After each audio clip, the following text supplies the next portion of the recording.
안녕하세요. 저는 서울 사는 40대 여자입니다. 매번 사연을 듣기만 하다가 저에게도 제보하고 싶은 사건이 발생해서 제보하게 되었어요. 사실 얼마 전까지 저는 그냥 이렇게 평범하게 살다 죽을 줄 알았습니다. 그런데 말 그대로 저에게도 드디어 기적 같은 일이 일어났어요.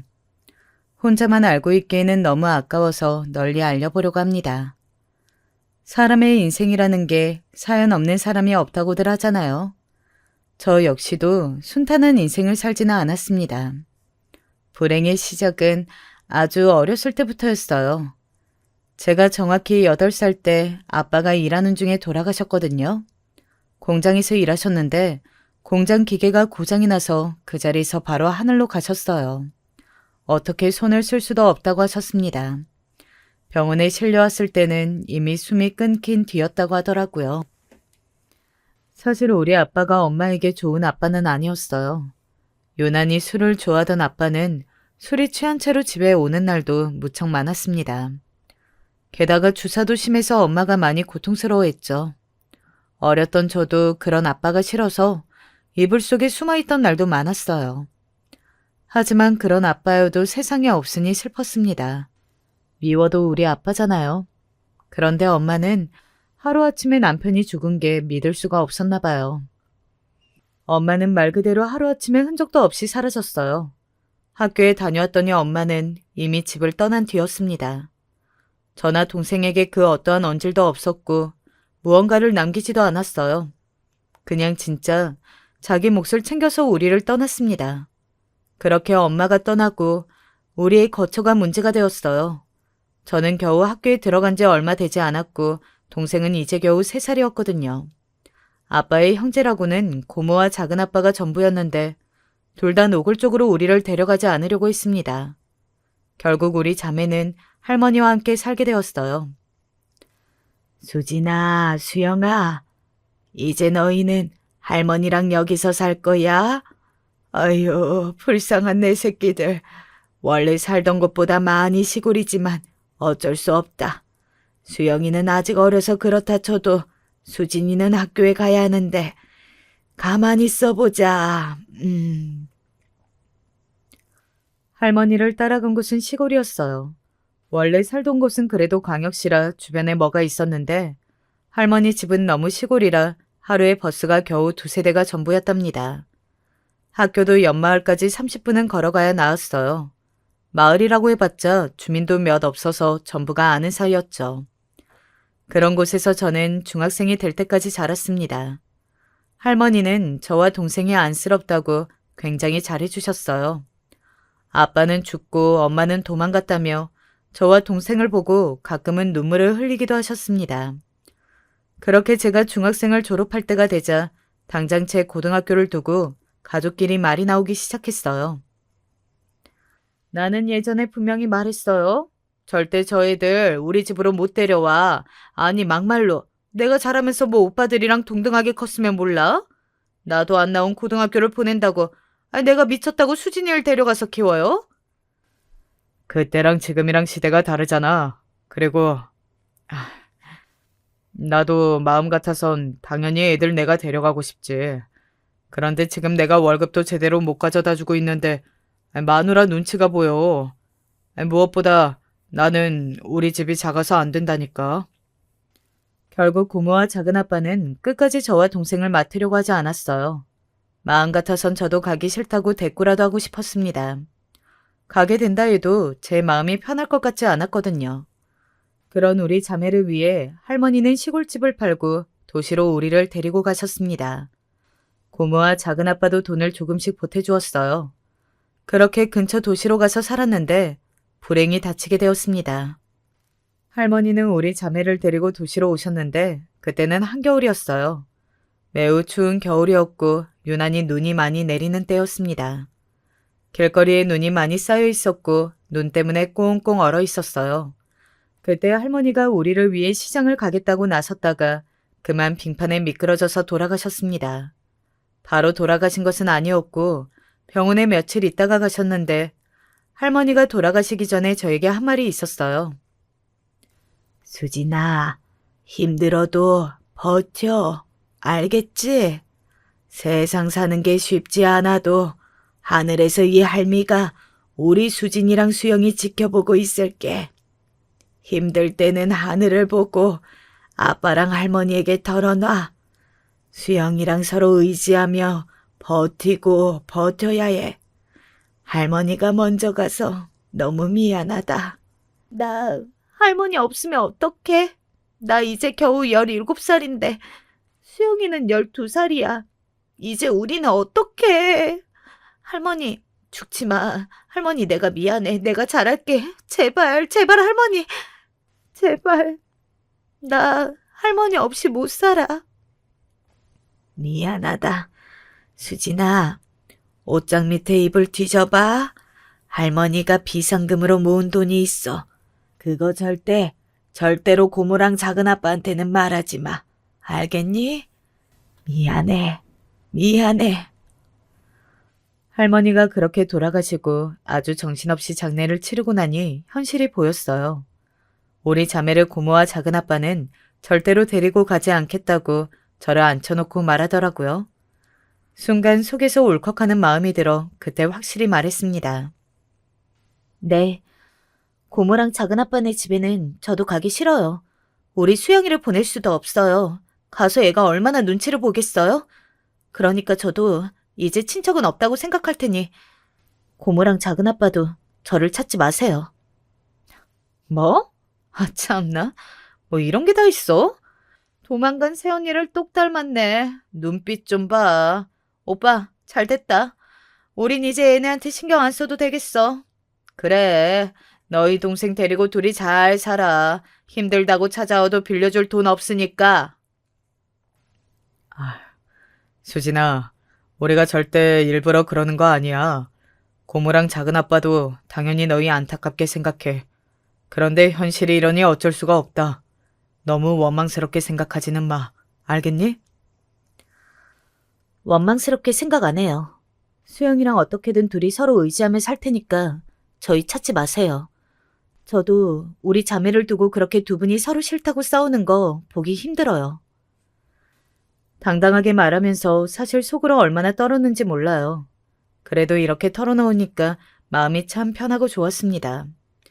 이때 이후로 실제로 고모와 작은아빠는 우리 자매를 찾아오지 않았어요. 할머니가 돌아가시며 남겨준 금액은 아주 소액이었습니다. 옷장 밑에서 돈 봉투를 꺼냈을 때 그래도 우리 자매를 생각하며 조금씩 모았을 할머니를 생각하니 눈물이 나왔어요. 할머니가 돌아가신 후로 저는 몇 날 며칠을 혼자 생각했어요. 그리고 결론을 내렸습니다. 제가 학교를 그만두고 일하는 것이 우리 자매에게 가장 좋은 선택이었죠. 자퇴하고 저는 바로 동네에 있는 백반집에 취업했습니다. 할머니와 종종 자주 가던 곳이라 이미 단골이었던 가게였어요. 사장님이 좋은 분이라 제 사정을 알고 바로 고용해 주셨습니다. 식당 일이라는 게 진짜 힘들었지만 사장님이 제 편의를 많이 봐주셨어요. 그래서 성인이 될 때까지 쭉 그 식당에서 일할 수 있었습니다. 그리고 저는 성인이 되고 그 식당에서 남자를 만나 첫 연애도 하게 되었어요. 같이 일하던 직원이었는데 저를 많이 챙겨주어 사랑에 빠지게 되었습니다. 그 사람의 이름은 진석이었고 저보다 4살 많은 오빠였어요. 수진아, 오빠가 집에 가서 수영이랑 먹으라고 사과 샀어. 가져가서 챙겨 먹어. 너 너무 안 먹어서 뼈밖에 없어. 볼 때마다 너무 걱정돼. 저번에 보니까 수영이가 사과를 참 좋아하더라. 가서 같이 먹어. 아, 오빠, 너무 고마워요. 이렇게 우리 자매 챙겨주는 건 오빠밖에 없어. 친척들도 나랑 수영이 아예 연락 끊고 보러 오지도 않거든. 도망간 엄마는 당연히 소식이 없고. 항상 오빠한테는 고마운 마음뿐이야. 에이, 아니야. 내가 뭘 했다고. 수진아, 내가 대학 졸업하면 우리 결혼하자. 장난으로 하는 말 아니고 가볍게 하는 말도 아니야. 나는 수진이 네가 이렇게 고생하면서 동생 혼자 키우는 거 옆에서 보면서 얼마나 기특한지 몰라. 너 같은 여자와 평생을 함께 할 수 있다면 얼마나 행운일까? 오빠, 진심이에요? 나야 당연히 오빠랑 결혼하면 너무 좋지.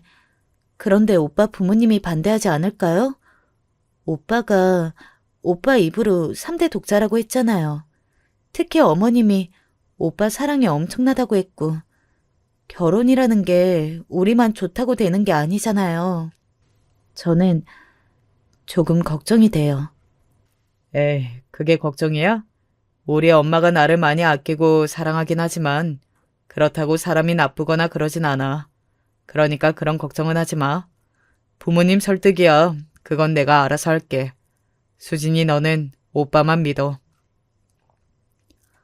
저는 진석 오빠가 우리 집에 와서 남자가 필요한 순간에 많이 도와주기도 했고 평소에 워낙 저뿐만이 아니고 동생까지 잘 챙겨줘서 오빠와 진심으로 결혼하고 싶었어요. 제가 어렸을 때 아버지가 일찍 돌아가시고 엄마는 우리를 놓고 도망가고 할머니도 돌아가신 후로 친척들과 왕래가 끊겼잖아요. 그래서 가족에 대한 열망이 매우 심했답니다. 그래서 온전한 가정을 이루고 싶은 소망이 매우 큰 상태였어요. 그래서 진석 오빠가 저에게 결혼하자고 했을 때 얼마나 기뻤는지 모릅니다. 그런데 제 걱정은 현실로 나타났어요. 야, 이년아, 네가 수진이? 너 우리 아들 도대체 어떻게 꼬셨어? 고등학교도 졸업도 못 해놓고 감히 대학 나온 우리 아들하고 결혼하려고 해? 너랑 결혼하겠다고 우리 아들이 집에서 얼마나 난리가 났는지 알아? 어? 부모도 없으면서 우리 아들하고 무슨 결혼이야? 아, 잠시만요. 이거 놓고 얘기하세요. 머리 놓고 얘기하시라고요. 살려주세요. 도와주세요. 사장님 도와주세요. 저기요, 아줌마. 왜 우리 직원한테 행패를 부리고 그러세요? 머리 놓으세요. 계속 이러시면 경찰 부를 거예요. 경찰? 불러. 나야말로 경찰에 신고하고 싶어서 그래요. 이 년이 감히 3대 독자 우리 아들을 꼬셨다니까? 별 볼 일도 없는 주제에 무려 대학까지 나온 우리 아들하고 결혼하려고 하잖아. 양심 어딨어, 어? 진석 오빠의 어머니는 오빠가 결혼 얘기를 꺼내자 제가 일하던 식당에 찾아와서 행패를 부리기 시작했어요. 손님들이 다 쳐다보고 사장님이 나서서 말려도 들은 척도 하지 않았습니다.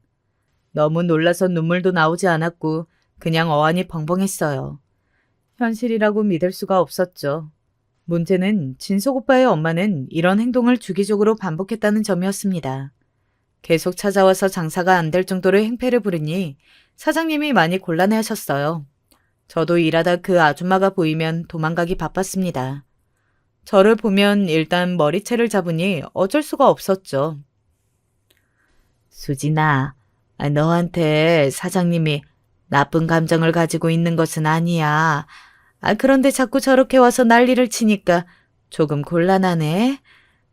이게 수진이 탓은 아니지만, 아휴, 손님들도 불편해하고 일을 어떡하니. 네가 진석이와 헤어지는 것은 안 될까? 이런 말을 해서 미안하다. 에이, 아니에요. 사장님 말씀 이해해요.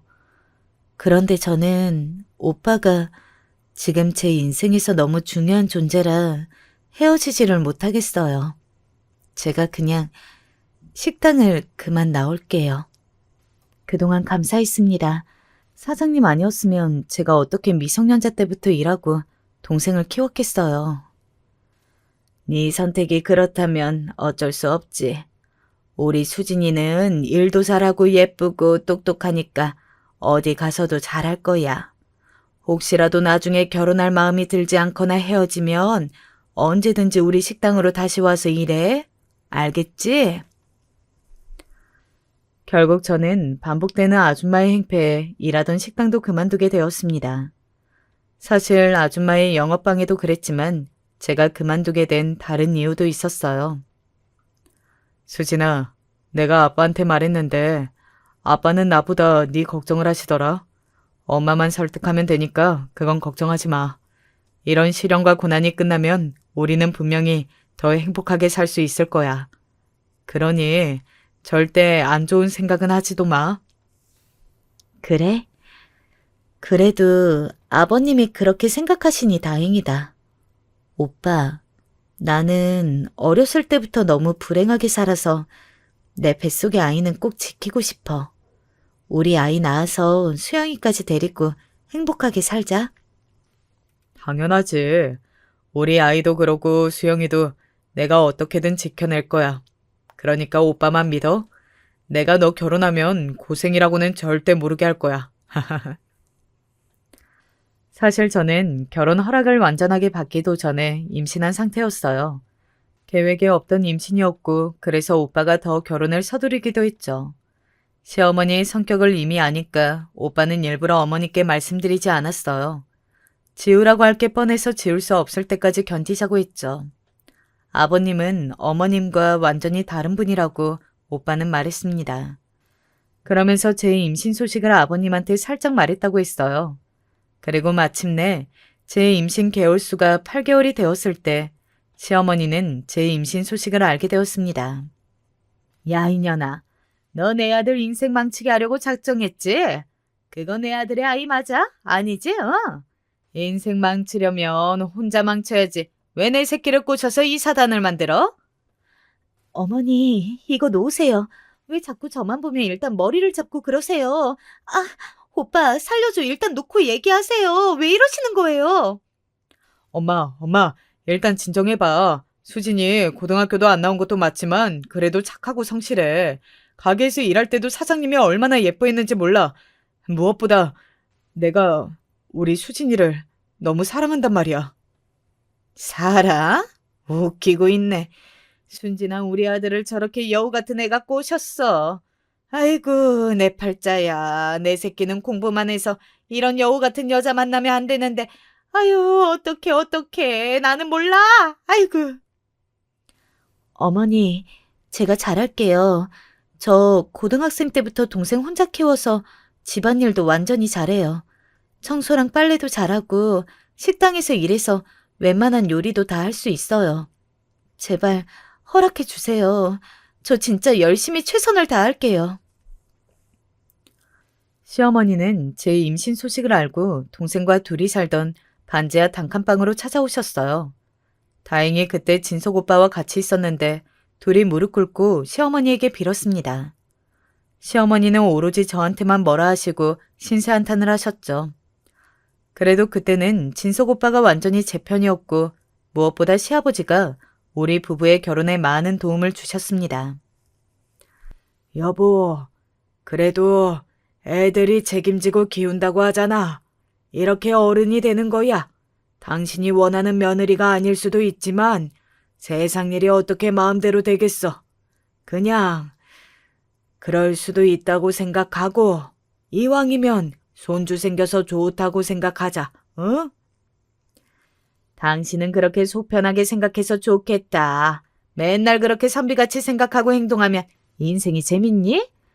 나는 왕자처럼 키운 내 아들이 저렇게 못 배운 애랑 결혼한다고 생각하니까 속이 다 터져. 자다가도 열불이 나서 잘 수가 없다고. 수진이가 부모 없이 자란 거랑 고등학교도 안 나온 거는 사정이 있잖아. 나는 처음에 수진이 인생 얘기를 듣고 오히려 대단하다고 생각했어. 그리고 안쓰럽잖아. 친척들도 외면했다고 하고. 그냥 우리가 받아주자. 시어머니의 반대가 너무 심했지만 오히려 시아버지는 저를 안쓰럽게 생각하셨어요. 우리 결혼은 시아버지가 없었으면 이루어지지 않았을 거예요. 그렇게 결혼하게 된 우리는 시댁에서 시부모님과 같이 살았습니다. 저한테 동생이 있다고 했잖아요. 제 동생도 시아버지가 데리고 오라고 하셨어요. 시아버지는 시어머니와 완전히 다른 사람이었어요. 나중에 남편에게 두 분이 어떻게 만나서 결혼했냐고 물었더니 집안 어른들끼리 맺은 결혼이라고 하더라고요. 어쩐지 저런 인격적으로 훌륭한 분이 시어머니와 연애해서 결혼할 리는 없다고 생각했죠. 시아버지가 아무리 저를 저렇게 챙겨주었어도 시어머니의 시집살이는 피할 수가 없었습니다. 지금 가만히 소파에 앉아서 쉴 생각이 나니? 빨리 바닥 쓸고 닦고 해야지. 그리고 시장 가서 장도 봐오고. 할 게 산더미처럼 있는데 어떻게 그렇게 소파에 퍼질러 앉아서 쉴 생각을 해? 네가 제정신이야? 화장실 청소하고 힘들어서 잠깐 쉬고 있었어요. 죄송해요. 아이가 너무 보채서 낮잠 재우고 그 다음에 집안일 하려고 했어요. 금방 할 테니 너무 화내지 마세요. 꼬박꼬박 말대꾸 하지 말고 얼른 일어나서 청소하고 밥이나 해. 어휴, 꼴 보기 싫어. 내가 전생에 무슨 죄를 지었길래 쟤를 며느리로 만난 건지. 아휴, 속 터져라. 어휴. 시어머니는 저를 노골적으로 싫어하셨어요. 시아버지가 저를 두둔하면 오히려 더 뭐라 하시고는 하셨죠. 그래서 시아버지도 뒤에서 저를 챙겨주셨어요. 그리고 시어머니의 문제가 있었는데 바로 사치가 너무 심하다는 거였습니다. 시아버지가 회사에 다니며 벌어온 돈을 자꾸 쇼핑하는 데 쓰기 바빴어요. 허영심이 너무 심해서 문제였습니다. 여보, 그 가방은 또 어디서 샀어? 당신 저번 달에도 가방 샀잖아. 왜 자꾸 그렇게 밖에 나가서 쇼핑을 해? 우리가 잘 사는 편도 아닌데 그래도 아끼고 살아야지. 지금 당신 나한테 눈치 주는 거야? 내가 그럼 집에서 집안일하고 열심히 살림하는데 이 정도도 못 사? 다른 집 남편들은 자기들이 먼저 나서서 가방이나 옷을 사준다고 하던데 우리 집은 내가 가서 사도 뭐라고 하네? 아이고. 시아버지와 시어머니는 이 문제로 많이 다투기도 하셨어요. 옆에서 보며 시아버지가 참 안쓰럽다고 생각했죠. 속으로 빨리 아이가 크고 제가 돈을 벌면 분가해야겠다고 생각했습니다. 왜냐하면 시어머니는 저뿐만이 아니고 제 동생에게도 눈치를 많이 주었어요. 예, 너 지금 먹는 그 귤 어디서 난 거야? 내가 아까 시장 가서 사온 것 같은데? 아니야? 우리 아들 주려고 산 걸 네가 왜 먹니? 이제 하다하다 현부 간식까지 뺏어 먹는 거야? 어? 아, 죄송합니다. 학교 갔다 와서 배고파서 먹었어요. 먹으면 안 되는 건 줄 몰랐어요. 다시는 안 먹을게요. 죄송해요. 제 동생은 그때 학생이었는데 너무 어린 동생이 시어머니에게 눈치 보며 쩔쩔매는 모습을 보며 얼마나 속상했는지 몰라요. 제가 저기서 동생을 두둔하면 시어머니는 보란듯이 동생에게 더 구박하곤 했습니다. 이런 상황이 반복되자 저는 빨리 시댁에서 나가고 싶었어요. 그래서 남편이 벌어온 돈을 제가 관리하고 싶었습니다. 그런데 이 문제로 시어머니와 얼마나 부딪혔는지 몰라요. 내 아들이 벌어온 돈을 네가 왜 관리해? 너 미쳤니? 이제 대놓고 내 새끼 돈을 가져가겠다고 하는 거야? 지금 공짜로 먹여주고 재워줬더니 은혜를 이런 식으로 갚아? 당연히 생활비는 드릴게요. 저희가 아이도 있고 제 동생도 있으니까 돈을 모아서 빨리 독립해야죠. 어머님도 같이 사는 거 불편하시잖아요. 너 나가서 마음대로 살고 싶어서 그러는 거지? 내가 모를 줄 알아? 돈 관리는 내가 할 거니까 다시는 이 문제로 말 꺼내지 마. 한 번만 더 말하면 그냥 네 동생하고 아이 데리고 집에서 쫓아낼 줄 알아. 알겠어? 어머니, 우리가 나가서 살면 서로가 좋잖아요. 저도 내년에 아이 어린이집 가면 나가서 돈 벌어올 거예요. 그러니까 너무 안 좋게 생각하지 마시고. 조용히 해. 듣기 싫으니까. 내 아들 월급 가져갈 생각은 하지 마. 나가서 살고 싶으면 네가 돈 벌어서 알아서 모아서 나가도록 해. 시어머니는 절대 남편의 월급을 저에게 줄 수 없다고 하셨어요. 실제로 남편이 버는 돈은 시어머니가 다 관리하셨죠. 어머니가 만약 돈을 잘 관리하셨으면 저도 불만이 없었을 거예요. 그런데 어머니는 남편과 아들이 벌어오는 돈으로 본인의 사리사욕을 채우기 바빴습니다. 우리 돈 모아서 빨리 분가하는 게 좋지 않아? 아기도 크면 학교에 보내야 하잖아. 언제까지 어머니 밑에서 살 수도 없고, 수영이도 이렇게 같이 사는 거 힘들어 보이고, 우리가 돈 관리하겠다고 당신이 말해보면 안 돼? 나도 마음은 그러고 싶지. 그런데 우리 엄마 성격 알잖아. 괜히 말했다가 분란 만들어서 집안 난리 나는 거 보는 게 조금 그래. 지금은 시기가 아닌 것 같고 우리 아들 어린이집 보내면 그때 다시 얘기 꺼내볼게. 일단 지금은 참자. 남편에게 말해도 어쩔 수 없다며 우유부단한 태도를 보였습니다. 어쩔 수 없이 제가 시어머니를 모시고 살아야 하나 싶었는데 문제가 발생했어요. 이 사건은 제 인생에 있어 가장 큰 영향을 미치게 되었습니다. 여기 이진석 사는 곳 맞지? 어이, 당신이 이진석 마누라야? 이 새끼 어디 갔어? 우리 돈 빌려가서 이렇게 잠수까지 타면 돼? 어? 당장 돈 안 갚아? 우린 뭐 땅 파서 돈 빌려줬나? 무슨 일이세요? 무슨 일이신데 여기까지 와서 그러시는 거예요? 이진석은 우리 남편이 맞아요. 혹시 남편이 돈을 빌렸나요? 마누라가 전혀 모르는 눈치네? 돈을 빌렸냐고? 한두 번 빌린 줄 알아? 도박장에서 눈 시뻘건 채로 지금도 도박하고 있을걸? 우리 돈 빌려서 그런 짓 했으면 빨리 갚을 생각을 해야지. 이 새끼 어딨어? 당장 안 나와? 확! 지금은 집에 없어요. 저기요, 잠시만요. 일단 진정하세요. 그렇게 다 던지고 그러시면 안 돼요. 어떡하지? 남편 곧 올 시간이에요. 너무 그렇게 흥분하지 마시고. 이게 무슨 일이야?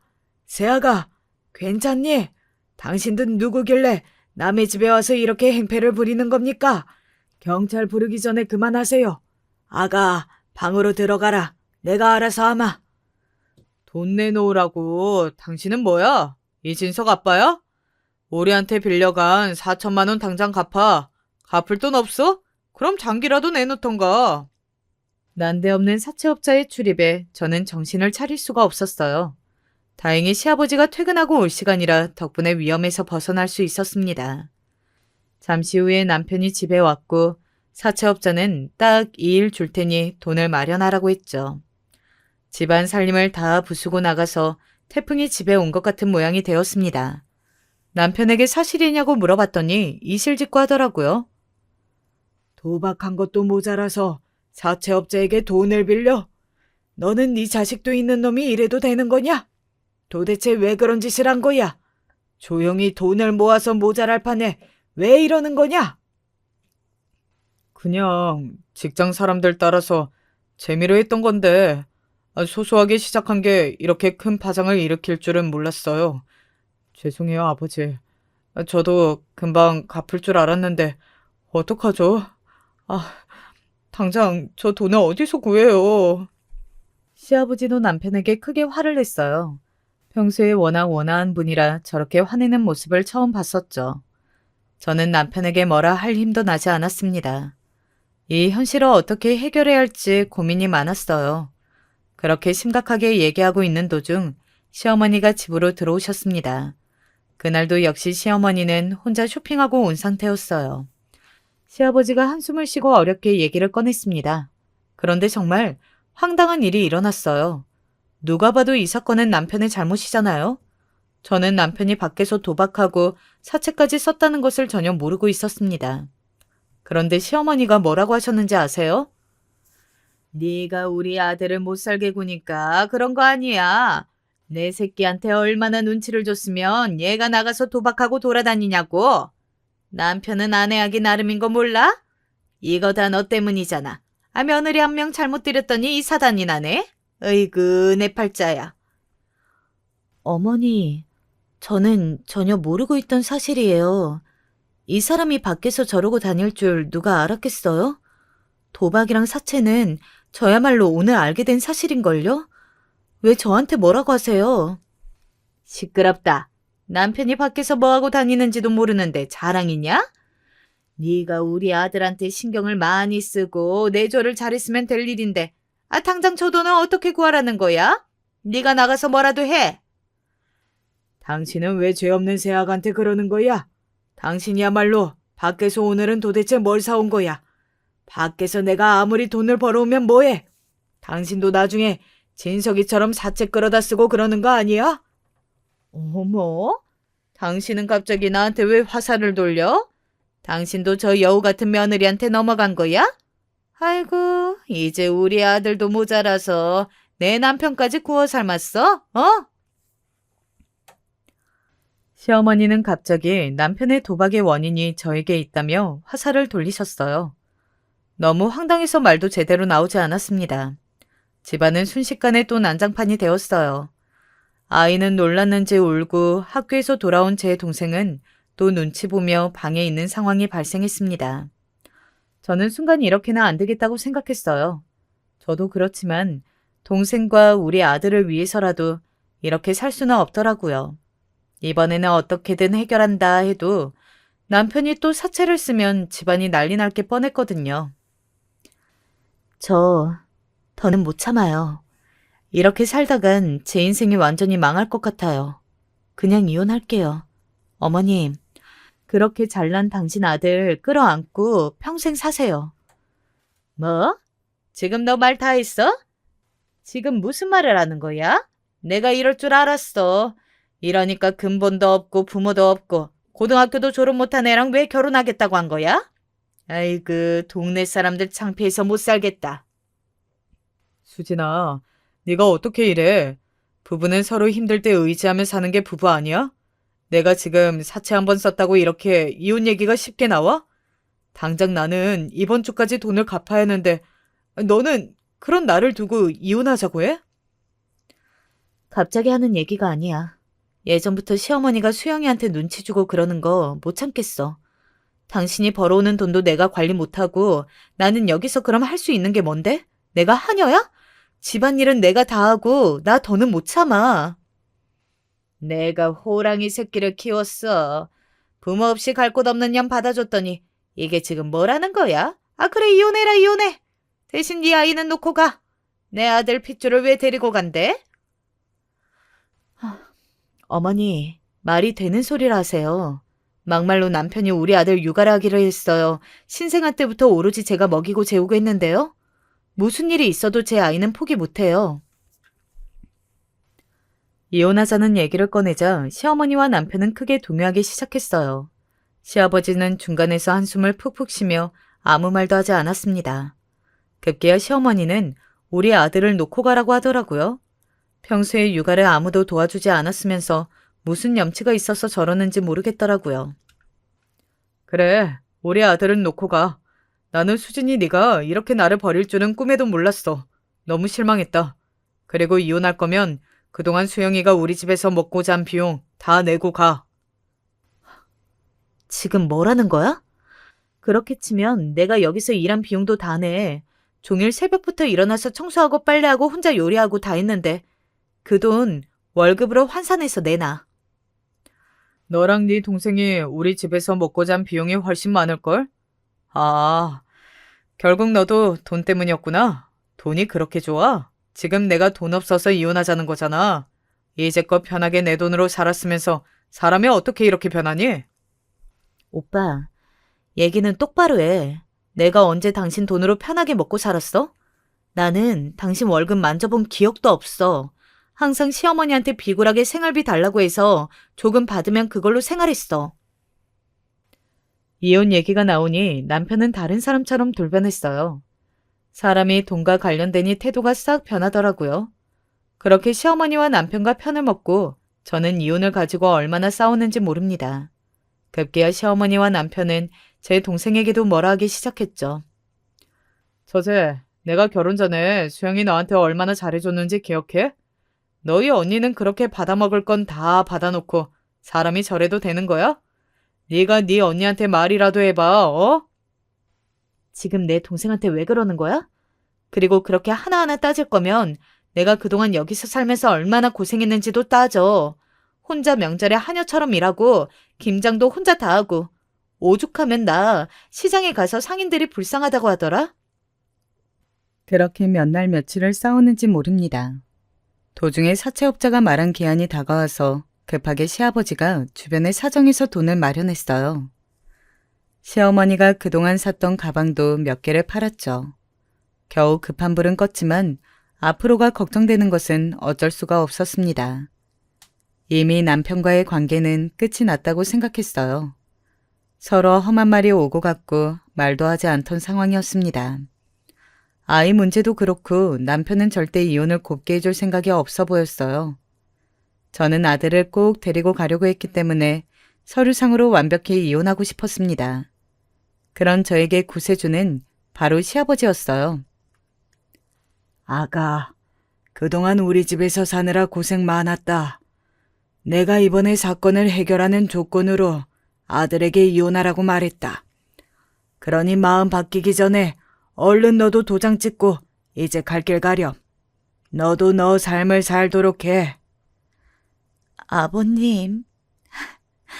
아버님께는 나쁜 감정이 하나도 없어요. 오히려 이렇게 도움만 주셔서 너무 감사해요. 절대 이 은혜 잊지 않을게요. 시아버지가 남편의 도박 빚을 해결하며 이혼하게 도와주셨어요. 유일하게 멀쩡했던 시아버지 덕분에 저는 도장을 찍고 아들과 동생을 데리고 시댁을 탈출하게 되었습니다. 아예 그 지역에서 살고 싶은 마음이 들지 않아서 무작정 서울로 올라왔어요. 아무런 연고도 없는 곳이라 처음에 얼마나 힘들었는지 모릅니다. 저는 고등학교 졸업장도 없었잖아요. 그래서 아들을 보며 동생이 학교 간 사이에 공부해서 검정고시도 보게 되었습니다. 동생이 옆에서 그런 저를 많이 도와주었어요. 언니, 나 키우느라 너무 고생했어. 나 이제 학교 졸업하고 대학 가면 아르바이트 많이 해서 성은이 같이 키울게.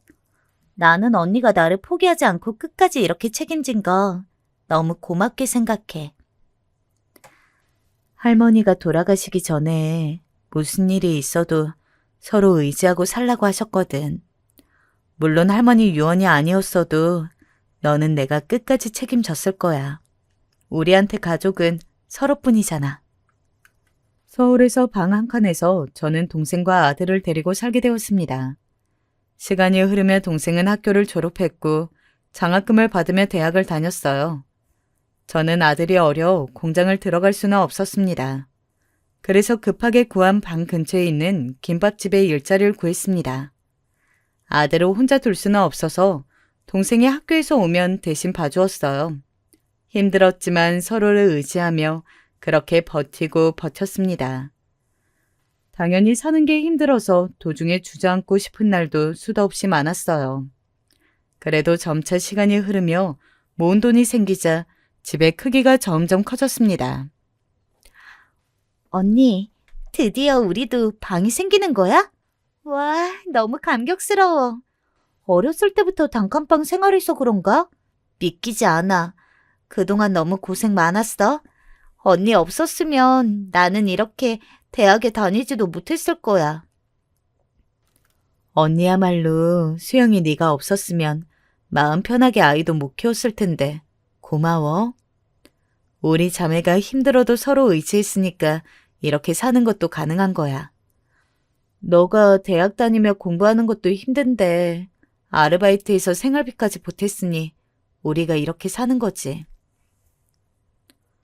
작지만 방에 하나 있는 아파트도 전세로 들어갈 수 있었어요. 온전히 제 명의로 된 집은 아니어도 제 손으로 돈을 벌어 들어가서 얼마나 뿌듯했는지 모릅니다. 티끌 모아 태산이라고 하죠.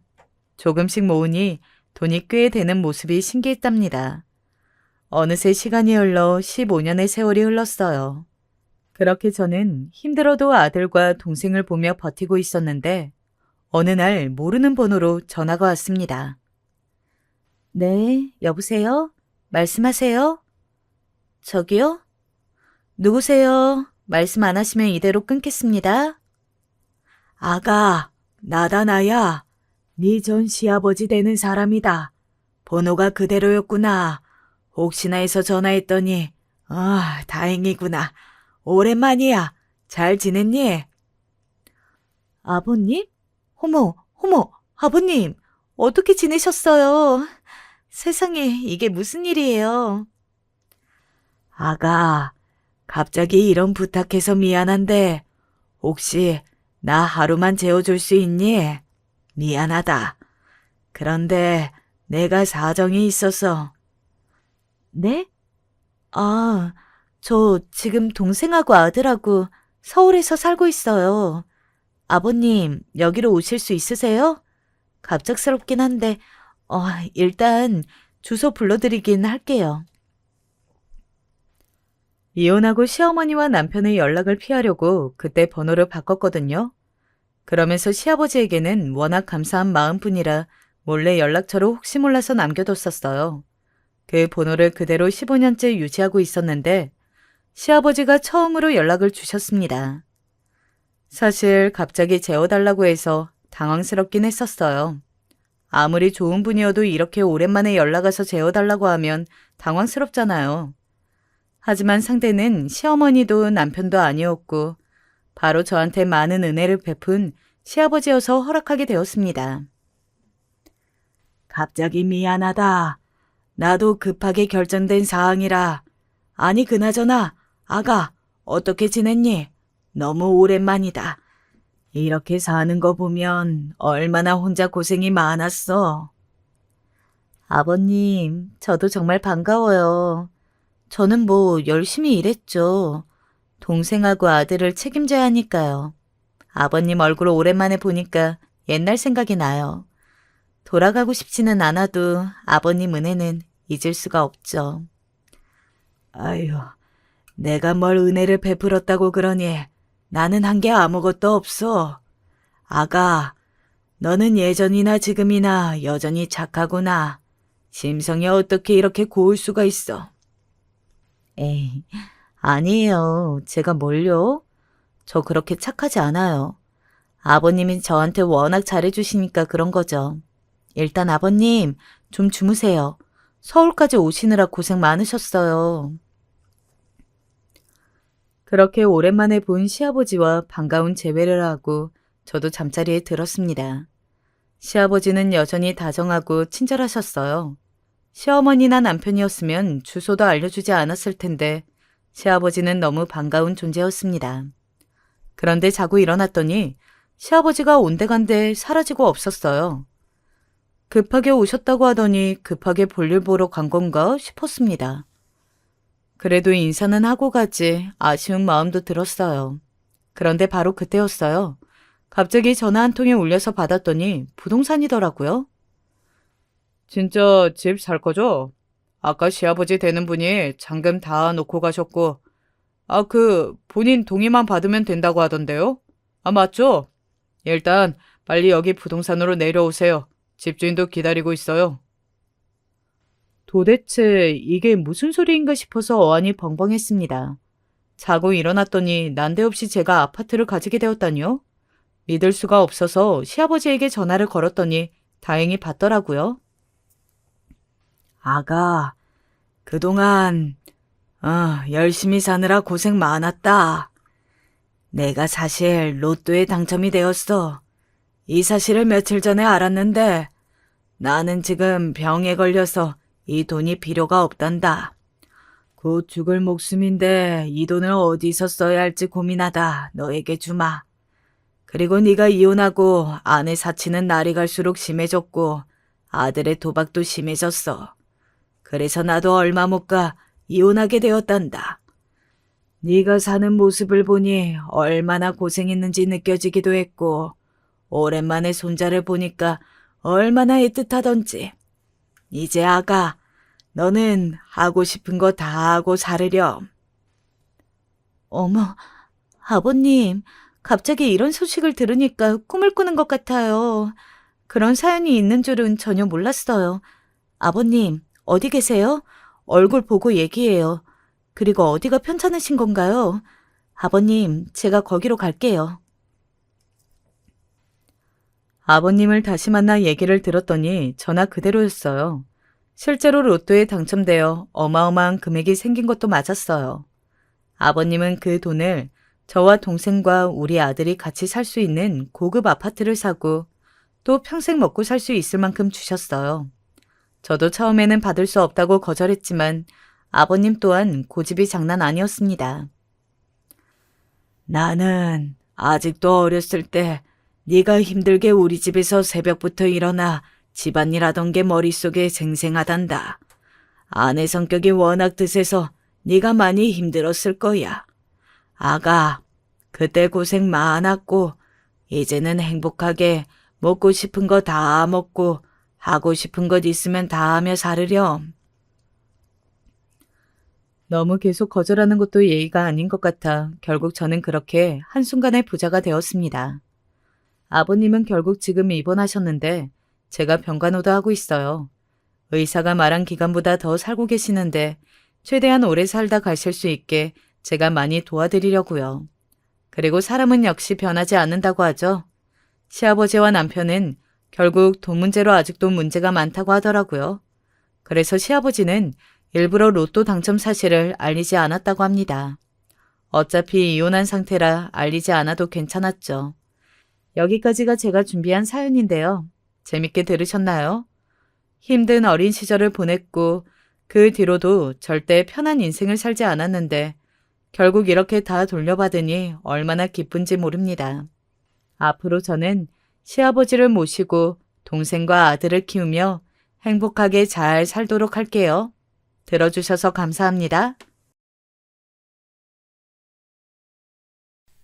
안녕하세요. 전 힘든 일이 있으면 웬만해선 혼자 대강 털고 일어나는 성격이에요. 하지만 요 근래에는 정말 견디기 힘들어서 그런지 누구든 붙잡고 말하고 싶은 심정이 되었는데요. 그냥 들어주시는 것만으로도 저는 너무나 감사할 것 같아요. 제가 대학생일 무렵 한창 바쁘고 정신없이 살아가던 와중에 제 아내를 만나게 되었어요.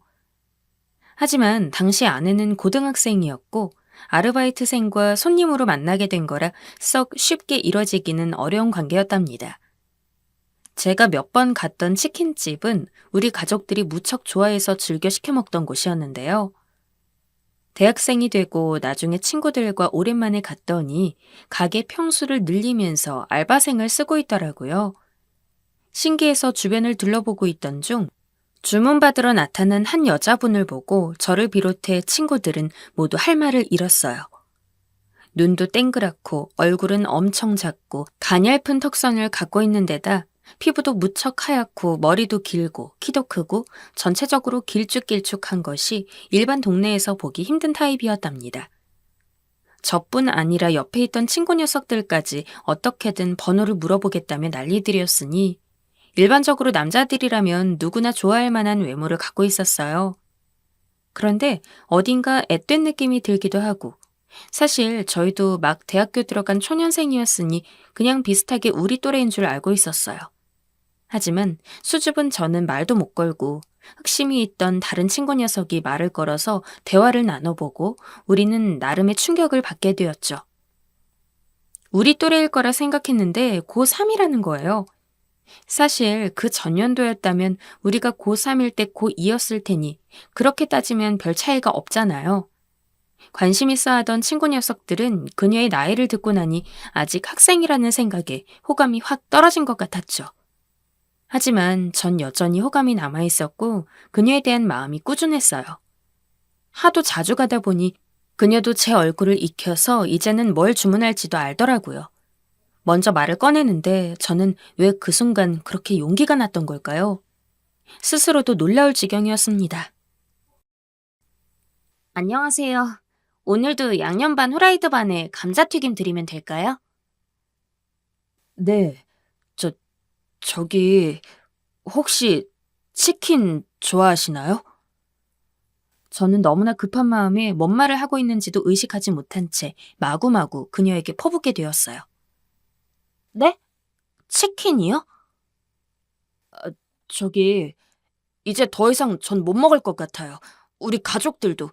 아, 그게 그게 왜 그러냐면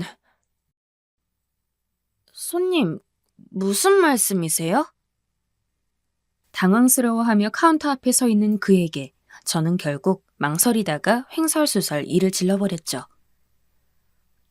저는 그쪽이 좋아서 치킨을 사러 온 건데 너무 많이 먹어서 이제 못 먹겠어요. 치킨 좋아하시면 제가 오늘 사드릴게요. 하필 많은 고백 방법이 있음에도 불구하고 왜 그렇게 바보같이 퍼붓고 만 건지. 키만 멀대같이 커서는 나보다 어린 여동생에게 뭔 이런 촌스러운 고백을 한 건지 너무 창피했죠. 그래도 일단 이렇게 자주 가는 가게에 일을 벌릴 거라면 잘 되거나 혹은 다시는 얼씬도 안 할 각오를 해야 했거든요. 죽기 아니면 살기로 눈을 질끈 감고 얼떨결에 그렇게 고백을 했어요. 만약 여기서 차이면 이제 우리 가족은 이 집 치킨은 더 이상 못 먹겠구나 하면서 말이에요. 그랬더니 돌아오는 그녀의 반응은 다시 생각해봐도 잊을 수가 없는 모습이었습니다. 어머, 저는 간장치킨 좋아하는데 그럼 그걸로 바꿔도 될까요? 생글거리며 저를 쓱 쳐다보는 그녀의 눈망울에 제 얼굴은 이루 말할 수 없이 벌개지고 있다는 게 체감되더라고요. 그 이후로 저는 그녀와 한층 더 편해진 사이로 왔다 갔다 하며 인사를 나누었고 제 마음을 확실히 알고 있는 그녀이긴 했지만 아직은 받아들이기 힘들다는 말을 하더라고요. 사실 저도 이 부분은 예상을 했고 막 재촉하고 싶은 마음은 없었어요. 단지 제 마음을 전하고 싶었고 할 수만 있다면 그녀의 남자친구 자리를 예약이라도 해놓고 싶은 마음에 그렇게 용기를 냈던 거니까요. 정식으로 교제하진 않았지만 저는 시간만 나면 치킨집에 들러 잠깐 포장해가는 사이라도 말을 나누곤 했어요. 연락처도 받아서 전화통화도 하고 그러다 보니 나름 그녀도 저에게 마음을 열었는지 이런저런 얘기를 해주더라고요.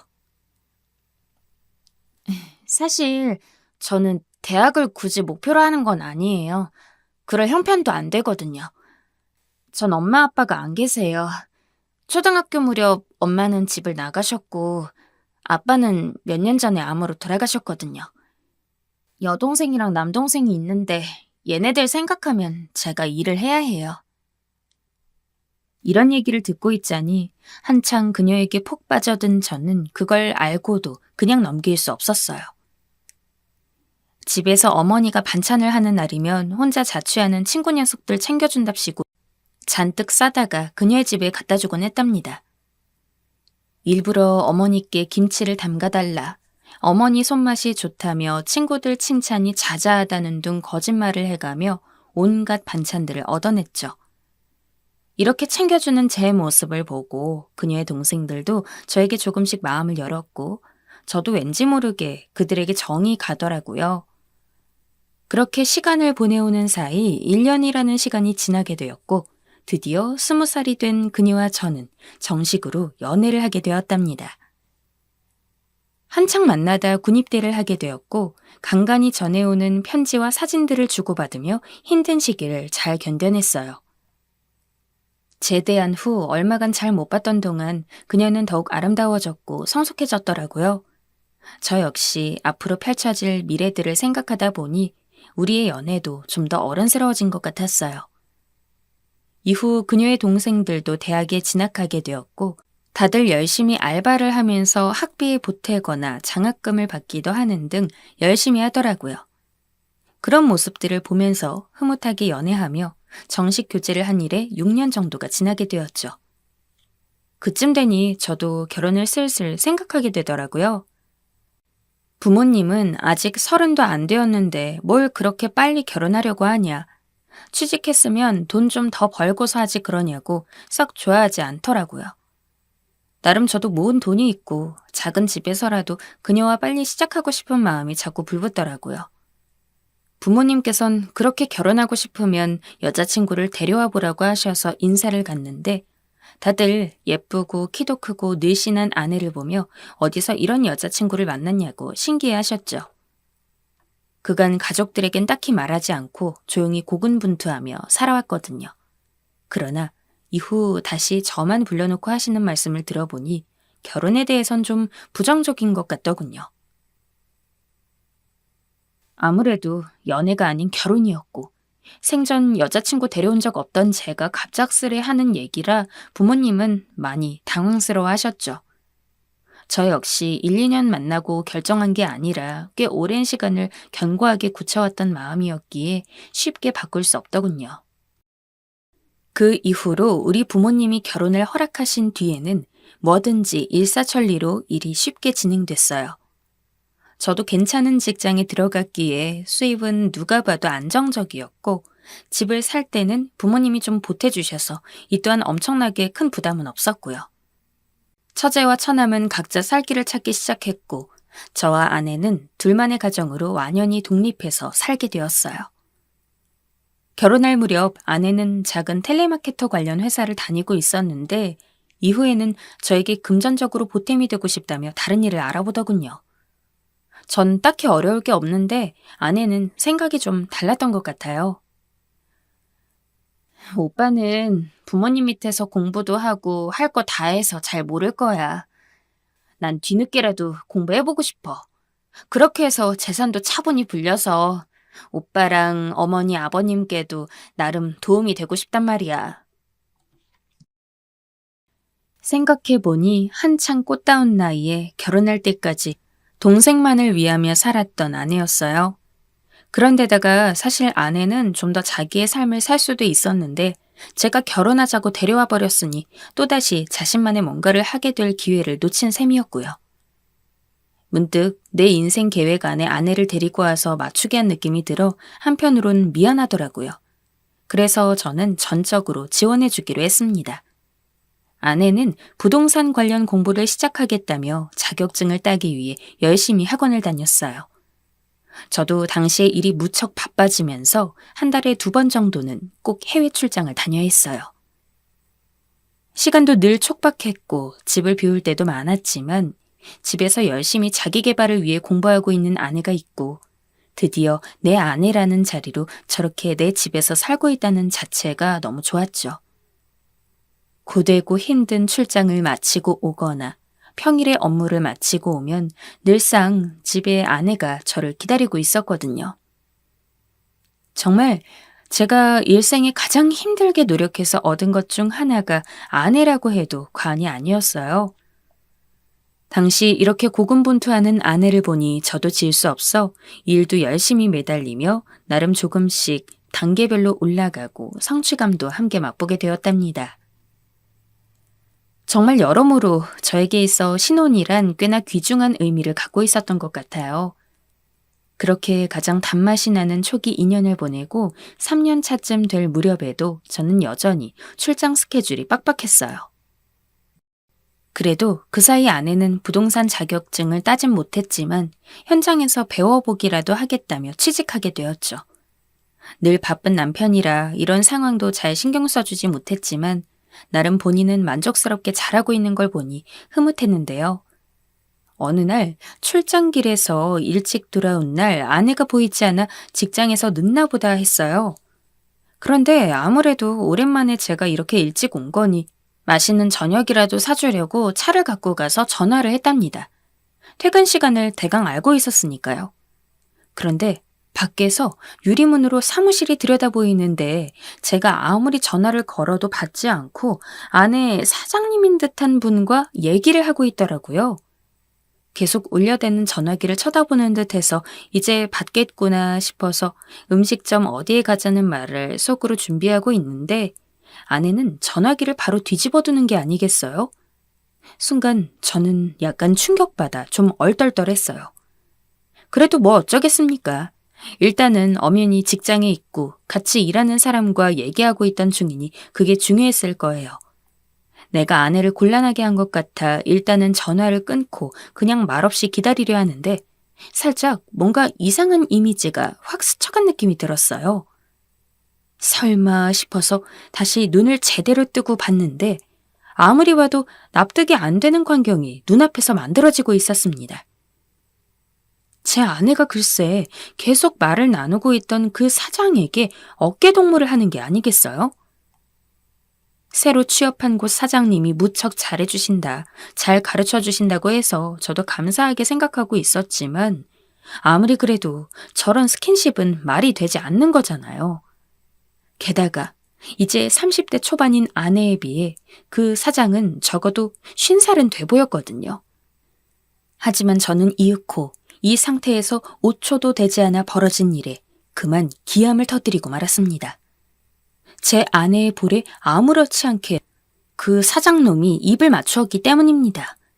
이쯤 되니 차 안에서 멍청이 이 꼴만 보고 있는 제가 제일 이상한 것 같아서 당장 차 문을 박차고 나가 뛰어들어갔어요. 당신, 아니, 왜 여기를...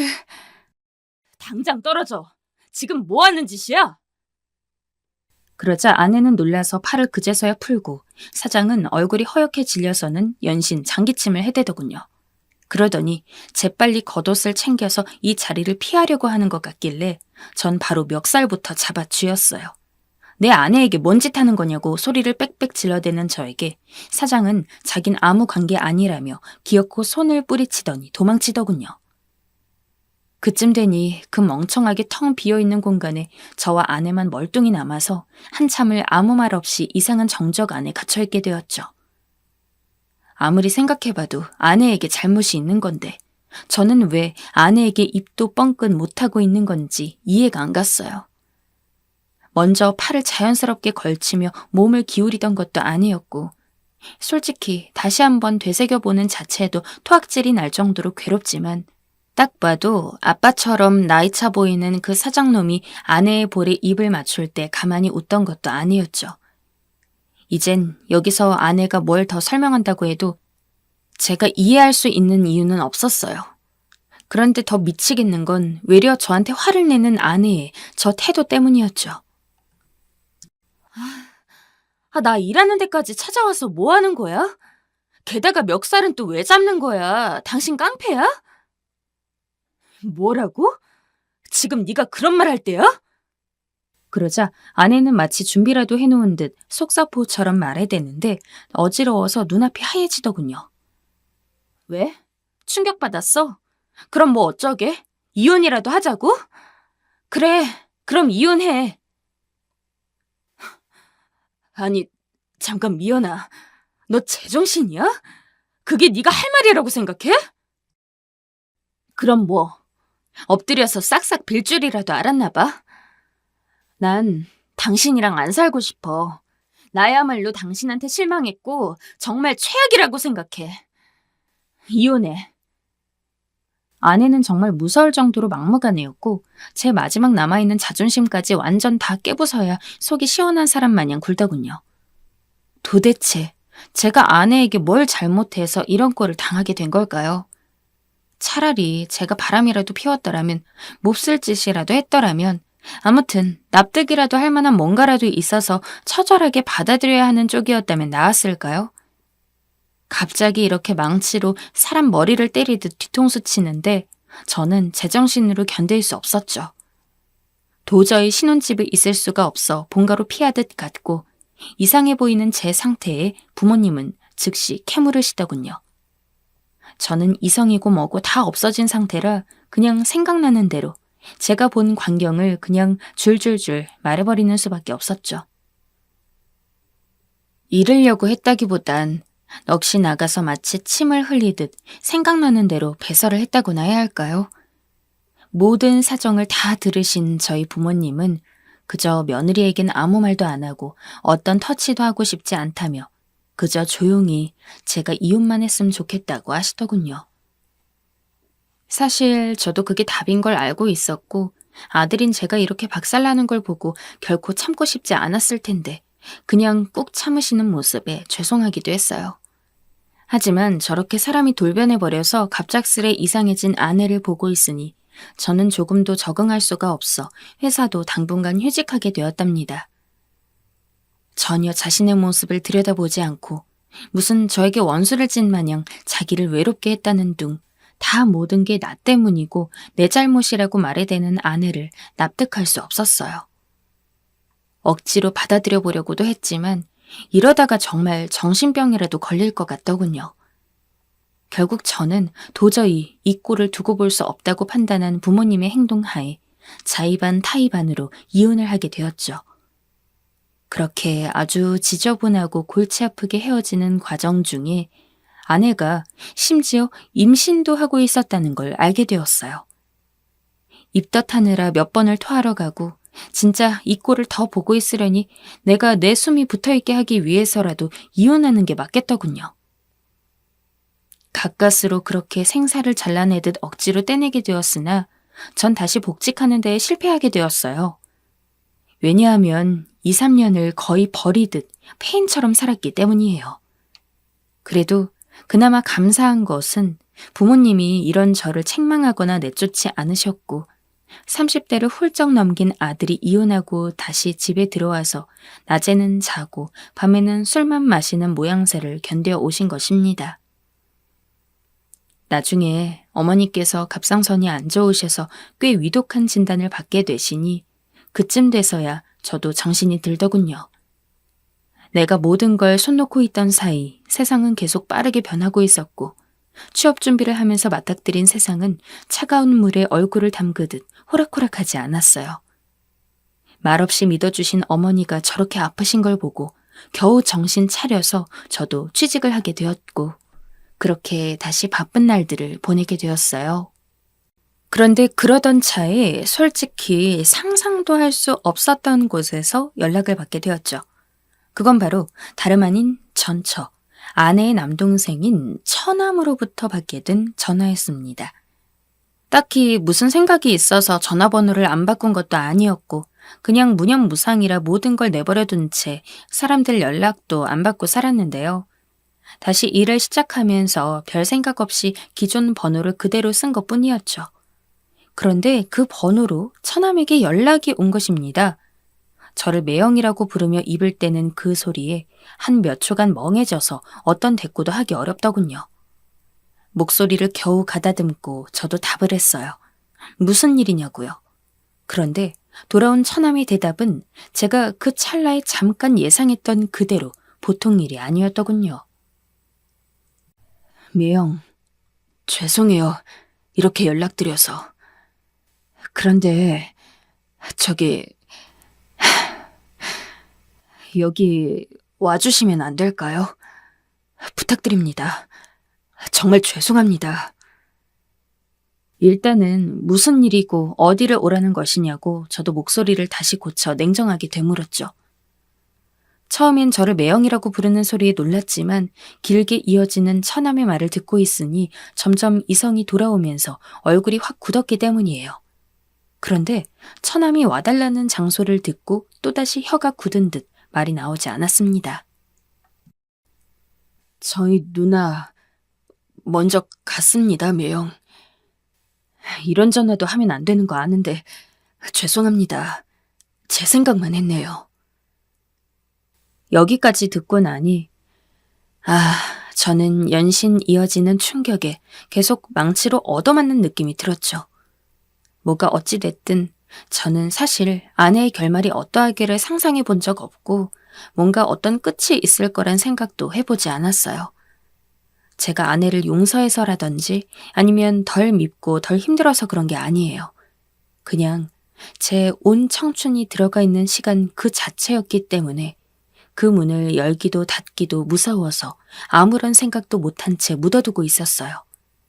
그런데 아내는 그냥 그렇게 가버린 겁니다. 제가 저 전화를 받기 전날 밤 겨우 상처를 억지로 얼러가며 새로운 직장에 적응하기 위해 잠을 청한 그 시간에 말이에요.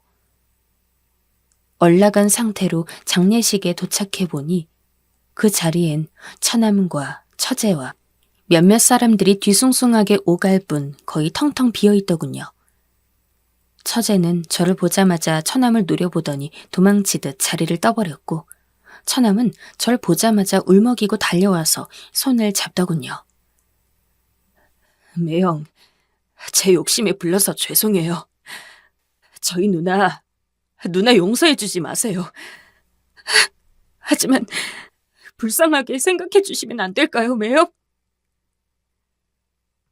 저는 마땅히 대답할 기분도 무엇도 아닌 상태라 그냥 마치 기계처럼 그대로 서서 아내의 영정사진을 바라보았어요.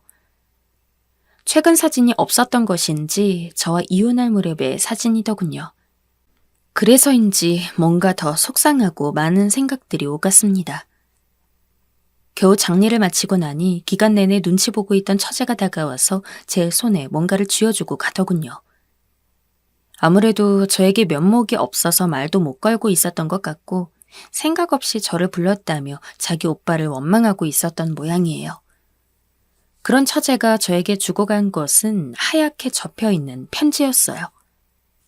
글씨가 비쳐 보이길래 얼핏 보아하니 왠지 아내가 쓴 것 같더군요.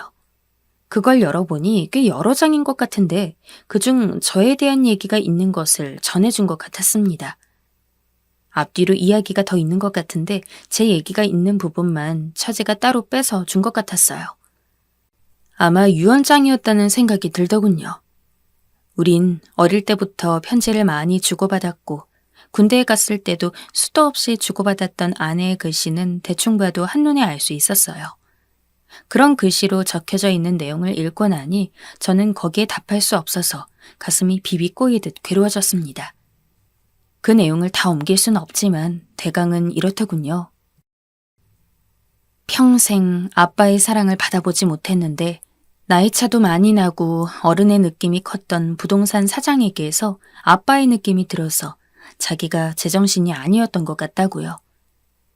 결혼이며 뭐며 다 자기가 원해서 한 건 아니라서 뭔가 공허한 느낌이 있었다고 하더군요. 그런데 비로소 자기의 필요한 부분들을 다 채워주려는 사람이 그 사장인 마냥 바보 같은 짓을 해버렸다는 겁니다.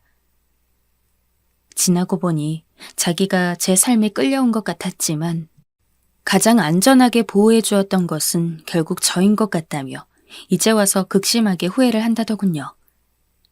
아무리 후회를 해도 용서받지 못할 걸 알고 하루하루 괴로운 마음으로 살다 견딜 수 없어서 이런 선택을 하게 되었다.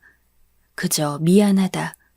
이제 와서 말해서 면목이 없지만 여전히 저를 사랑한다는 내용이었습니다.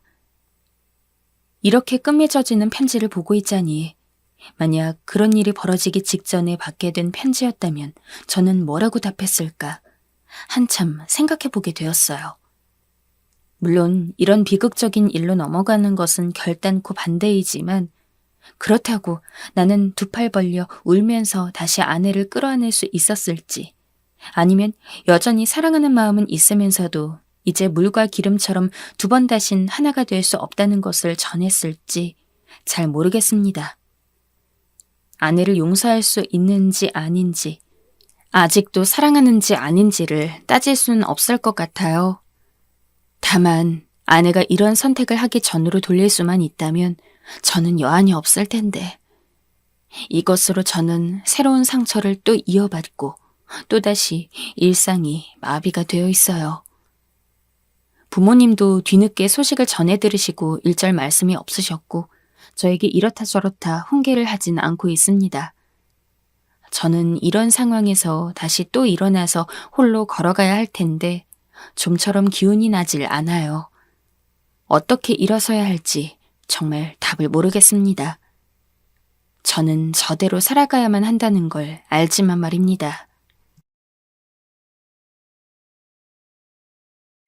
안녕하세요. 서울에 살고 있는 평범한 아줌마입니다.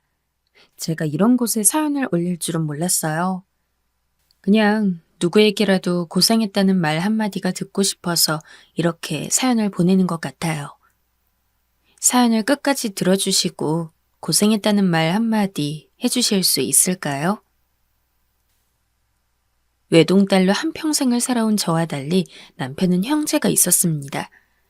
저는 사실 외로움을 많이 타는 터라 만약에 나중에 결혼을 하게 되면 남편 될 사람은 집안이 좀 왁자지껄했으면 좋겠다는 생각을 하고 있었거든요. 제가 이 말만 하면 네가 10월들을 제대로 못 겪어봐서 그렇다. 막상 그렇게 사람 많아서 명절도 아닌데 맨날 불려가 요리하고 청소하고 해봐야 정신 차리겠느냐며 제 가족을 포함해서 온 사람들이 저를 만류했지만 그래도 세상에 그런 시댁만 있겠습니까? 결혼은 집안끼리의 결합이기도 한데 그렇게 되면 저는 시댁 식구들이랑도 가족이 되는 거잖아요. 제가 이렇게까지 가족에 대해 목매다시피 생각하게 된 이유는 부모님의 이혼이 컸던 것 같아요. 유독 가족에 대한 정이 많았던 저는 아버지와 어머니의 이혼을 받아들이지 못했습니다. 두 분이 이혼한다고 하실 때 매일같이 울면서 어머니, 아버지 바짓가랑이를 잡고 떼를 썼던 기억이 생생해요. 지금이야 두 분도 저 때문에 이혼에 대해 진지하게 고민을 많이 했고 참다 도저히 참을 수 없는 지경에 이르렀기 때문에 결국 이혼을 결심했다는 걸 알고 있지만 그럼에도 여전히 가끔 생각하게 되는 것 같더라고요. 만약 우리 부모님이 이혼하지 않고 내가 정상적인 가정 아래에서 행복하게 살았다면 어땠을지. 그게 참 의미 없는 가정이라는 걸 모르는 게 아니거든요. 그런데 자꾸 제 친구들이나 주변 사람들, 그러니까 제대로 된 부모 아래에서 평범하게 화목하게 자라온 사람들을 보면 자꾸 제 마음속 어딘가가 빈 것 같은 느낌이 느껴졌어요. 나중에 보니 그 감정은 열등감 혹은 자격지심인 것 같더라고요. 왜 난 평범하게 살지 못하나? 그런 생각들을 계속 하다 보니까 자연스럽게 가족에 대한 집착 아닌 집착이 좀 있었어요.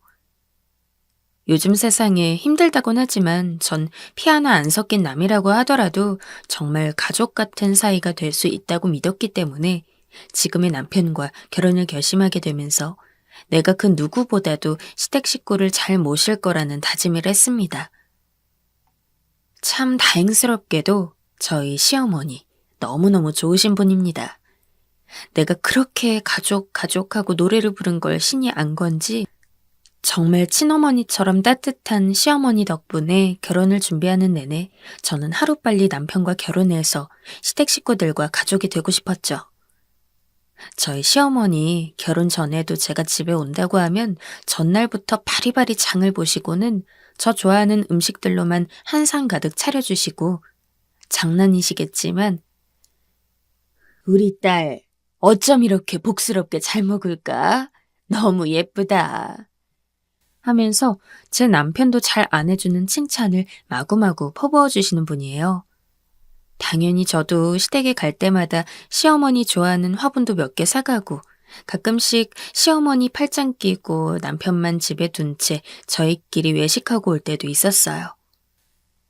남편의 동생, 그러니까 도련님도 일견 무뚝뚝해 보이긴 했지만 제가 올 때마다 형수님 하면서 뭐라도 챙겨주려는 사람이었습니다. 저희 시아버지 되시는 분은 도련님이 아주 어렸을 때 사고로 돌아가신지라 계시지 않았는데 그 때문인지 도련님은 자기가 시어머니를 대신해 시어머니를 지켜줘야겠다는 그런 마음이 있는 것 같았어요.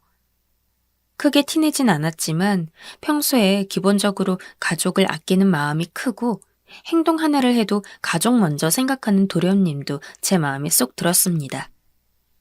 그렇게 꿈에 그리던 결혼을 하고 저는 남편과 함께 시댁에 자주 놀러 갔어요. 오히려 남편이 귀찮다면서 툴툴대는 걸 제가 끌고 갈 때가 더 많았죠. 갈 때마다 시어머니도 도련님도 그 자리에서 똑같이 저희를 반겨주었습니다.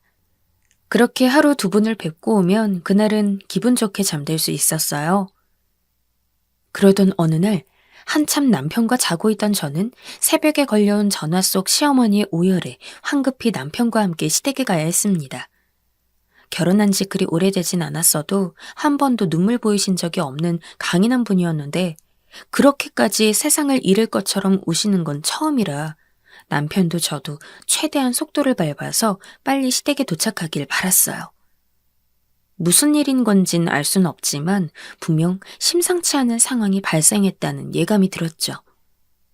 시어머니는 빨리 와달라는 말만 하고 한참을 울다가 전화를 뚝 끊으셨기 때문에 저희는 일단 시댁으로 차를 몰고 가고 있었는데 그 사이에 시어머니 핸드폰으로 다시 한번 전화가 왔습니다. 어머니, 저희 가고 있어요. 조금만 더 기다리시면... 여보세요? 여기 병원입니다. 어머니께서 지금 제대로 상황 설명하기 힘들어 보이셔서 제가 대신 전화를 걸었어요. 이쪽으로 오시면 될 것 같아요. 갑자기 병원이라니. 도저히 상상되지 않은 상황에 저와 남편은 일단 문자로 찍힌 주소로 향했어요. 헐레벌떡 뛰어들어가니 시어머니는 바닥에 철푸덕 주저앉아 사람들이 다 쳐다볼 정도로 눈물을 흘리고 있었고 그런 시어머니 앞에는 머리 끝까지 천으로 뒤덮인 사람이 있었습니다. 분명 얼굴 하나 보이지 않는데 순간 그 모습을 보자마자 소름이 쫙 돋았습니다. 설마... 어머님... 아니죠. 여기 누워 계신 분 우리 도련님 아닌 거 맞죠? 어머님, 우리 도련님 아니죠? 어머니를 부축하고 있는 간호사를 대신해 의사로 보이는 사람이 천을 내렸습니다. 그 안에 있는 얼굴을 보자마자 저 역시 어머니와 똑같이 눈물을 펑펑 흘리는 수밖에 없었어요. 대체 왜? 불과 얼마 전까지만 해도 건강한 모습으로 인사를 나누었던 도련님이 이렇게 누워 계시는 건지. 의사는 갑작스러운 심정지가 원인이라고 이야기했습니다. 저희 도련님은 평소에 운동도 자주 하시고 건강을 참 신경 쓰는 사람입니다. 그런 도련님이 다른 것도 아니고 심정지로 운명을 달리했다는 이야기에 대체 전 무엇을 원망해야 할지도 몰라서 그저 하염없이 울기만 했어요. 저에게 정말 형수님, 형수님 하며 동생처럼 잘 따르던 도련님이 세상을 떴다니 믿고 싶지 않은 현실에 너무 괴로웠습니다. 제 마음도 이런데 어머니는 어땠을까요? 정말 한동안은 도련님 생각에 멍 때리는 날이 많았던 것 같아요. 인생이 허무한 것 같다는 생각도 많이 들었고요. 도련님이 돌아가신 이후 분위기는 사뭇 달라졌어요. 저와 남편은 혼자 남아서 살고 있으실 시어머니가 걱정돼서 자주 찾아뵀지만 시어머니는 애써 웃는 듯한 모습을 보여도 그 느낌이 절대 예전 같지 않았습니다. 아마 저희가 집으로 돌아간 이후에는 더 힘드시겠죠. 지금까지 도련님과 함께 살아온 집에서 이제는 시어머니가 혼자 살아야 되니까요. 여전히 집안 가득 남아있는 도련님의 물건들. 저는 걱정이 이만저만 아니었습니다. 남편은 아마 저만큼, 아니, 저보다 더 많이 불안했을 겁니다. 저야 시어머니라곤 하지만 남편은 당장 본인 어머니의 일이었으니까요. 그런 남편이 희망적으로 이야기하니까 저도 불안하면서도 한편으로는 내가 알던 시어머니라면 잘 이겨낼 수 있을 거라는 그런 믿음이 좀 생겼어요. 하지만 어머니는 갈수록 상황이 좋아지지 않았습니다. 단순히 슬퍼하시고 혹은 우울해하는 문제가 아니었어요. 마치 침이라도 걸리신 마냥 평소와는 달리 작은 것들을 깜빡 잊고는 하셨습니다. 원래 보이지 않던 모습이라 걱정되긴 했지만 그래도 원래 연세가 좀 있는 분들은 건망증이 어느 정도는 있으니까 저희 시어머니도 그냥 건망증 증세를 보이는 거라고 그렇게 가볍게 생각하고 넘어갔습니다. 그러나 어느 날 저녁에 경찰서에서 걸려온 전화를 한 통 받고 나서 저와 남편은 이 문제가 생각보다 심각하다는 것을 깨달았습니다. 김옥예 씨 보호자 되십니까? 여기 경찰서인데 김옥예 씨가 자기 집을 모르겠다고 하시면서 경찰서에 들어오셔서요. 핸드폰 확인해보니 최근에 이 번호로 연락을 많이 한 것 같아서 전화 드렸습니다. 혹시 보호자 맞으시면 빨리 모시러 오셔야 할 것 같아요. 먹던 밥도 내팽개치고 바로 차를 몰고 경찰서로 향했어요. 그런데 어머니는 저희 얼굴을 보면서도 그저 멀뚱멀뚱 눈만 뜨고 쳐다보기만 했습니다. 마치 낯선 사람을 보는 것처럼요. 대체 이게 무슨 일인가 싶어서 어머님, 저예요. 저 어머니 며느리. 라고 이야기를 했지만 시어머니는 아무런 대꾸도 하지 않았어요. 그나마 시간이 좀 지나니 남편 얼굴은 알아보는지 남편 옷자락을 붙잡으시더군요. 빨리 집에 가자는 것처럼요. 일단 경찰에게 보호자임을 확인받은 다음 어머니를 모시고 집으로 향했습니다. 그리고 그날은 어머님이 걱정이 되어서 저와 남편 모두 시댁에서 자고 왔어요. 마음 같아선 매일 있고 싶었지만 시댁과 저희 집 거리가 좀 있었으며 저희 둘 다 일이 바쁜 상황이었기 때문에 시어머니에게만 매달릴 수가 없었습니다. 어머님은 여전히 저에게 아무 말도 하지 않았지만 저는 그렇게라도 당부를 하지 않고서는 불안해서 견딜 수가 없었어요. 그렇게 떨어지지 않는 발걸음을 떼어 집으로 향한 뒤 한 며칠간은 잠잠했습니다. 그러나 또 며칠이 지나자마자 이전과 같은 경찰서에서 전화가 왔어요. 심지어 그렇게 2번으로 끝나지도 않았습니다. 어떤 때는 시어머니 댁에서 꽤 떨어진 경찰서에서 연락이 오기도 했죠. 시어머니가 직접 경찰서에 들른 게 아니라 지나가던 행인이 시어머니 모습이 이상한 걸 발견하고 신고해서 경찰서에서 연락이 오는 경우도 있었어요. 대체 무슨 행동을 하고 다니시길래 신고가 오나 싶어서 경찰에게 자세히 물어봤더니 그 내용은 너무 충격적이었습니다. 행인분 말로는 김옥리 씨가 갑자기 자기를 붙잡고서 우리 아들 봤냐고 묻고 우리 아들이 잘생겼다느니 아들을 만나보지 않겠냐느니 하면서 횡설수설 이야기를 했다고 하더라고요. 남편을 봐도 아무 반응을 보이지 않는 시어머니였기 때문에 어머님이 이야기하는 아들은 돌아가신 도련님을 말하는 게 틀림없었습니다. 그걸 깨닫고 나니 참 마음이 먹먹하고 착잡하더군요. 시어머니는 저희에겐 티내지 않았지만 혼자서 도련님에 대한 그리움을 몽땅 끌어안고 계신 것 같았습니다. 저희는 그 길로 시어머니를 병원에 모시고 가서 진료를 받고 꼬박꼬박 정신과 약을 타서 시어머니가 드시는 걸 확인했습니다. 하지만 어쩐 일인지 약을 먹어도 시어머니의 증세는 도통 나아지질 않았죠. 여전히 저희와 별다른 대화를 하려고 하지 않으시고 어떤 때는 저희가 누구인지도 알아보지 못했으며 무엇보다도 도련님 이름을 부르면서 자꾸 우리 아들 어딨냐고 찾아다니셨습니다. 어느 날은 저와 남편이 잠깐 자리 비운 사이에 시어머니가 마음대로 밖에 나가서는 또 지나가는 사람을 붙잡고 아들 좀 찾아달라고 우리 아들 잘생겼다고 하고 이야기하는 걸 저희가 사과하고 모시고 온 적도 있어요. 저희가 시어머니를 찾아뵙는 것도 한두 번이지. 저희도 저희 일이 있는 상황에서 매일 어머니를 돌볼 수 없으니까 그게 더 답답하더라고요. 대체 방법이 없는가 싶어서 의사에게 가서 물어봐도 답이 나오지 않았습니다.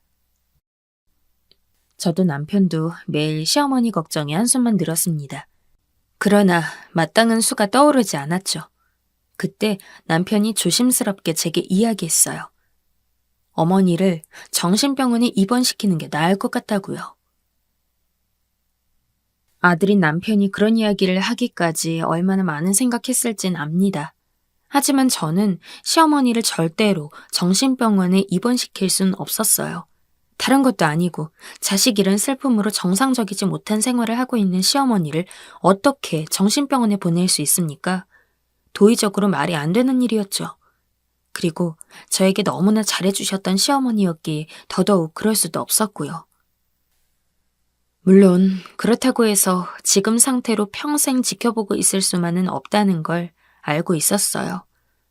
정신병원에 입원시키는 건 아니라고 하더라도 저희도 얼른 시어머니를 위한 대책을 생각해야 할 시기였죠. 저는 그 이후로 시어머니에 대해 무척 진지하게 고민을 했습니다. 그러다가 결국 제가 시어머니를 모셔야겠다는 결론에 도달했죠. 결혼할 때 아무것도 신경 쓰지 말고 그저 편하게 몸만 오라고 말씀해 주신 시어머니. 언제나 저를 따스하게 맞아주신 시어머니의 모습이 아른거렸어요. 게다가 돌아가신 도련님도 하늘에서 이 모습을 보고 있다면 시어머니 때문에 많이 걱정할 거란 생각이 들었습니다. 어머니에게도 도련님에게도 제가 받은 은혜가 있는데 이렇게라도 그 은혜를 갚는 게 가족으로서의 도리라 생각했죠. 물론 이 당시 저나 남편이나 여러모로 바빴으며 무엇보다도 중학교에 막 입학한 아들이 하나 있었기 때문에 사실 저희 세 가족 사는 거 신경 쓰는 것만도 모자랄 지경이긴 했습니다. 그래도 저는 제가 그만큼 시어머니를 소중하게 생각하기에 어떻게든 될 거라 생각했어요. 당신 우리 어머니를 모시겠다고? 난 그거 절대 좋은 생각 아니라고 봐. 당분간은 버틸 수 있을지 몰라도 점점 당신도 많이 힘들어질 거야. 왜 그래? 당신도 어머님이 보이는 곳에 있으면 마음 편할 거 아니야. 당신이 그만큼 우리 어머니를 가족으로 생각해주는 건 고마워. 하지만 현실적으로 생각해. 어머니 상태 당신 모르는 거 아니잖아. 멀쩡한 사람이라고 해도 연로하신 분 모시는 건 힘든 건데 정신까지 온전치 못한 분을 당신이 어떻게 돌보려 그래. 내가 도와주는 것도 한계가 있어. 남편뿐만이 아니었습니다. 아빠도 그리고 이 이야기를 들은 제 친구들 모두 제가 너무 미련하게 생각하고 있다면서 당장 정에 휩쓸려 후회할 선택하지 말고 남편 말대로 정신병원에 모시거나 아니면 최소한 요양보호사를 한번 알아보라고 했습니다. 하지만 이상하게 주변 사람들의 반대가 거세질수록 저는 더욱더 제가 시어머니를 모셔야 한다는 생각이 강해졌습니다. 도련님을 잃고 정붙일 곳도 없이 홀로 살아온 저희 시어머니가 안쓰러워서라도 제가 어떻게든 모셔서 돌본 다음 나아지는 모습을 꼭 보고 싶었어요. 그래서 일단 남편을 중점적으로 설득을 했죠. 남편은 계속해서 어머니 모시는 걸 반대했지만 제가 엄청나게 강경하게 나오니까 결국 어쩔 수 없다는 듯이 허락을 해주었습니다. 주변 사람들은 끝까지 제가 그런 선택한 것을 안타까워하는 눈치였지만 아무래도 직접적인 당사자가 아니다 보니 결국엔 더 뭐라고 하지 못하고 그냥 힘내라고 하고 말더군요. 그렇게 시작한 어머니를 모시는 일은 역시나 힘들긴 했어요. 예상하지 못하고 시작한 것도 아니었는데 그런 상황에서도 진짜 힘들다 라는 말이 절로 튀어나올 정도였죠. 시어머니는 저를 자주 알아보지 못하셨으며 어떤 때는 제가 식사를 하려고 부엌으로 모신다거나 하면 마구 소리 지르면서 손대지 말라고 하기도 했습니다. 시어머니는 때때로 저를 꼬집고 핥히기도 하셨으며 어떤 때는 문을 잠그고 제가 방에 들어오는 걸 허락하지 않기도 했습니다. 꼬집힌 상처야 약 바르고 데일밴드 붙이면 된다지만 시어머니가 방문을 잠갔을 때가 제일 난감했어요. 아무리 문을 두드리고 목이 쉬어라 어머님 어머님 하고 외쳐도 시어머니는 문을 열어주지 않았습니다. 본인이 내킬 때쯤 슬쩍 잠근 문을 풀고는 화장실을 다녀오거나 하셨죠. 저는 그럴 때면 시어머니가 언제 나오는지 모르기 때문에 나오셨을 때 식사를 제대로 할 수 있도록 반찬 같은 것도 수시로 데워서 식지 않게 해야 했습니다. 남편은 그런 저를 볼 때마다 지금이라도 다시 생각해보는 건 어때? 라며 어머니를 모실 것을 포기하라는 식으로 얘기했지만 전 그럼에도 불구하고 시어머니를 놓을 수 없었어요.